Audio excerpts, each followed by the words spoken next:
ஒரு கணவன் மனைவியும் நல்ல ஈமான்தாரிகளாக மரணிக்கிறாங்க, சொர்க்கவாதி 2 பேரும் சொர்க்கத்துல எல்லாம் சேர்த்து வைப்பான். அதே மாதிரி இப்ப இதுதான் பிரச்சனைக்குரிய விஷயம். ஒரு பெண் கல்யாணம் முடிச்சுட்டாங்க, கணவன் வஃபாத் ஆயிட்டாங்க, வஃபாத்தான இன்னொரு கல்யாணம் முடிக்கிறாங்க, இன்னொரு அந்த கணவன் வஃபாத் ஆயிட்டாங்க, இன்னொரு கல்யாணம் முடிக்கிறாங்க. அது நடந்து இருக்குதாண்டா சஹாபாக்கள் வரலாறு நிறைய பார்க்கலாம். நீங்க ஒரு பெண் 4-5 கல்யாணம் முடிச்சிருப்பாங்க.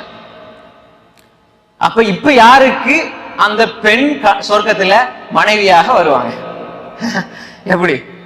அதாவது இப்ப 2-3 கணவன், இப்ப 2 பேர் நரகத்துக்கு போயிட்டாங்க, ஒரு ஆள் சொர்க்கத்துல இருந்தா பிரச்சனை இல்லை, 3 பேரும் சொர்க்கத்துக்கு வந்துட்டாங்க. எப்படி இருக்கும்? யாரோட இருப்பாங்க?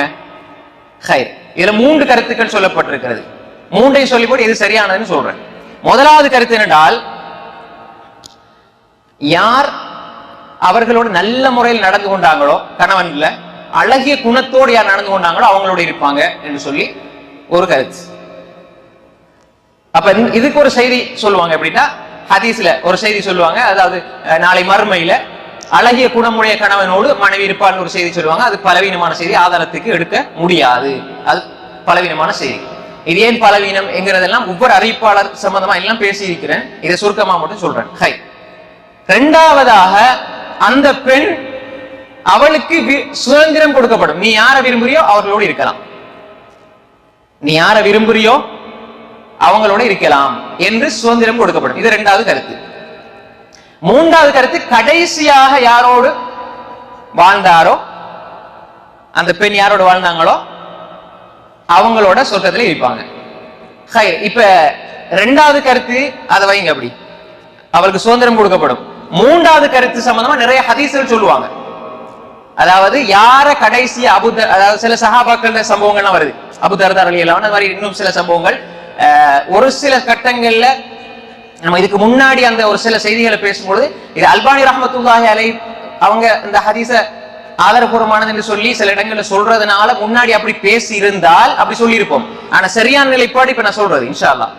ஹைர். என்னென்றால், இந்த ஹதீஸை பொறுத்தவரையில அனைத்துமே பலவீனமான செய்திகள் தான், அனைத்துமே பலவீனமான செய்திகள்.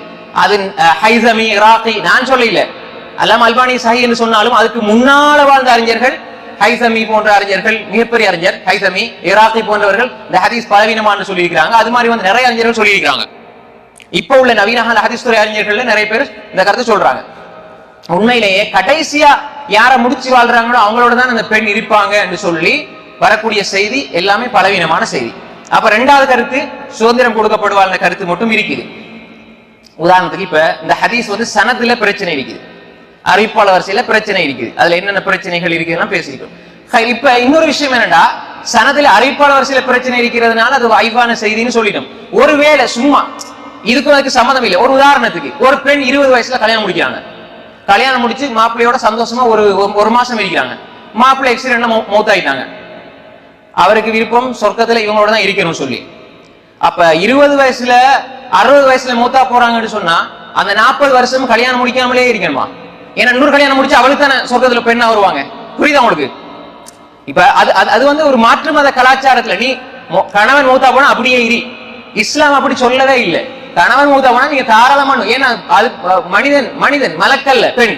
அப்ப அதனால வந்து கடைசியா இந்த கணவனோட நான் சொர்க்கத்துல இருக்கணும் என்பதற்காக வேண்டி கல்யாணம் முடிக்காம வாழ்நாள் முழுக்க 60 வயசு வரைக்கும் இருக்கணும்னு சொல்லி கொடுப்பதை நம்ம பார்க்கிறோம். அது தவறான மிகப்பிழையான கருத்து. அதுக்கு எந்த ஆதாரம் கிடையாது ஹதீஸ்ல. இது ஒரு மனிதனின் அடிப்படையில பார்த்தாலும் வேறு வசனங்கள் ஹதீஸ்ல பார்த்தா கூட ஹதீஸ் தெளிவா வந்திருக்கு நிறைய விஷயங்கள். அப்ப எனவே ஒரு மாசம் வாழ்ந்துட்டு எக்ஸிடென்ட்ல வஃபாத் ஆயிட்டாங்க, அடுத்து இன்னொரு கல்யாணம் முடிச்சு 2 வருஷம் மௌத்தா போயிட்டாங்கன்னா அப்ப 35-40 வருஷம் அவர் மலக்கா மனுஷன் தான் அந்த பெண்ணும், அவளுக்கு ஆசாபாசங்கள் இல்லையா? அப்ப எனவே அது தவறான கருத்து, தாராளமாக திருமணம் முடிக்கலாம். அப்ப எனவே இந்த முதல் கருத்து 3வது கருத்தும் அது பொருத்தமானது அல்ல. 2வது கருத்து, சுதந்திரம் கொடுக்கப்படுவாள் என்ற கருத்து, அத நவீன கால அறிஞர்கள்ல குறிப்பாக அல்லாமா இப்னு உசைமி ரஹ்மத்துல்லாஹி அலைஹி இந்த கருத்து சொல்றாங்க, அவ சுதந்திரம் கொடுக்கப்படுவாள். அப்ப அந்த கருத்து தான் பொருத்தமாக இருக்குது. காரணம் என்னென்றால், சொர்க்கத்தை பத்தி அல்லாஹ் தஆலா சொல்கின்ற பொழுது சூரா ஸுஹ்ருஃப்ல 71 வசனத்துல அல்லாஹ் சொல்றான், وفيها ما تشتهيه الأنفس وتلذ الأعين وأنتم فيها خالدون. சொர்க்கத்திலே நீங்கள் உங்களோட நஃப்ஸ் எது விரும்புதோ அது இருக்குது.